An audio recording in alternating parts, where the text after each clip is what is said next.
الرحیم۔ شروع اللہ کے نام سے جو بڑا مہربان اور نہایت ہی رحم کرنے والا ہے۔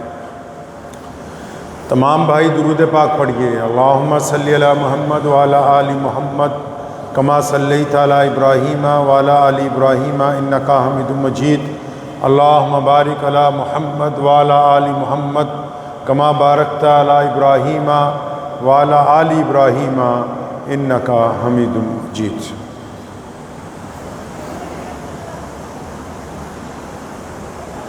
محمد کی محبت دین حق کی شرط اول ہے صلی اللہ علیہ وسلم۔ محمد کی محبت دین حق کی شرط اول ہے، اگر اس میں ہو خامی تو سب کچھ نامکمل ہے۔ آج ہمارے پیارے نبی حضرت محمد رسول اللہ صلی اللہ تعالیٰ علیہ وسلم کی ذات گرامی کی ولادت کا دن ہے، 12 ربیع الاول ہے۔ عام زبان میں ہم لوگ اس کو 12 وفات کا دن بھی کہتے ہیں، کیونکہ ہمارے نبی علیہ السلام 12 ربیع الاول کے دن ہی دنیا کے اندر آپ کی تشریف آوری ہوئی، اور 63 سال کے بعد نبی علیہ السلام اسی دن واپس اپنے مالک حقیقی کے ساتھ جا کے مل گئے۔ پنجاب میں کیونکہ سیلاب کے حالات ہیں، تو آج آپ حضرات سے تفصیلی بیان کا کوئی ارادہ نہیں ہے، لیکن میں یہ بات ضرور بتانا چاہتا ہوں ساری دنیا کے لوگوں کو کہ جب بھی کبھی کوئی مشکل آتی ہے وطن کے اوپر، ملک پر، تو اہل اسلام جس جذبے کے ساتھ اپنے ہم وطن بھائیوں کا، دوستوں کا، پڑوسیوں کا جو ساتھ دیتے ہیں، اس کی تعلیم ہمیں ہمارے پیارے نبی حضرت محمد رسول اللہ صلی اللہ علیہ وسلم نے عطا فرمائی۔ مدینے میں جب قحط پڑ گیا تھا، مصیبتیں طرح طرح کی ہوتی نا، کئی بار پانی آ جاتا ہے، کئی بار زلزلے آ جاتے ہیں، کئی بار قحط پڑ جاتا ہے، کئی بار سوکھا ہو جاتا ہے۔ تو مدینہ منورہ میں جب قحط کے دن تھے، اس دور میں بھی جو بھی بندہ محمد رسول اللہ صلی اللہ علیہ وسلم تک پہنچے ہیں، مسجد نبوی کے دروازے تک، جنہوں نے، جو کہ مسلمان نہیں تھے، آ کے جنہوں نے صدا لگائی کہ اللہ کے نبی علیہ السلام آپ ہمیں کھانا کھلائیں، تو یہ ہمارے پیارے محمد رسول اللہ صلی اللہ علیہ وسلم کی سنت ہے کہ خود ان کے پیٹ پر پتھر بندھے ہوئے تھے بھوک کی وجہ سے، لیکن اس حالات میں بھی نبی علیہ السلام نے جو لوگ مدد کے مستحق تھے ان کو کھانا کھلا کے بھیجا ہے، ان کو سواریاں دے کے بھیجا ہے، ننگوں کو کپڑے پہنا کے بھیجا ہے۔ یہ محمد رسول اللہ صلی اللہ علیہ وسلم کی سنت ہے۔ اللہ کے نبی نے یہ ہمیں تعلیم دی ہے۔ سیدنا ابو عبیدہ بن جراح امین الامت ہیں رضی اللہ تعالیٰ عنہ، عشرہ مبشرہ میں ہیں۔ جب ملک شام میں ان کی ذمہ داری لگائی خلافت کی طرف سے، تو سیلابی صورتحال کے بعد یہ ہو گیا کہ خلافت سے حکم نامہ جاری ہوا ان کے نام، وہ اس وقت وہاں گورنر تھے، کہ آپ یہاں سے کوچ کریں، نکلے، بیماری پھیل رہی ہے۔ تو انہوں نے امیر المومنین کو لکھا تھا کہ محمد رسول اللہ نے منع کیا تھا کہ مصیبت میں چھوڑ، مصیبت کے وقت بھاگنا نہیں ہے، پریشانی کے وقت اپنے لوگوں کو چھوڑ کے جانا نہیں، ان کا ساتھ نبھانا ہے۔ وہیں ڈٹے رہے، اور تاریخ اس بات کی گواہ ہے کہ طاعون کے مرض کی وجہ سے انہوں نے شہادت حاصل کی، لیکن محمد رسول اللہ صلی اللہ علیہ وسلم کی سنتوں کے اوپر عمل پیرا رہے۔ اسلام کی 1450 سالہ تاریخ اس بات کی گواہ ہے۔ یہ آج ہی نہیں، جب ملک میں انگریز سامراج تھا، جب قحط پڑا بنگال میں، تب بھی فرزندان اسلام جو ہیں وہ پہلی صفوں میں خدمت کرنے کے لیے موجود تھے۔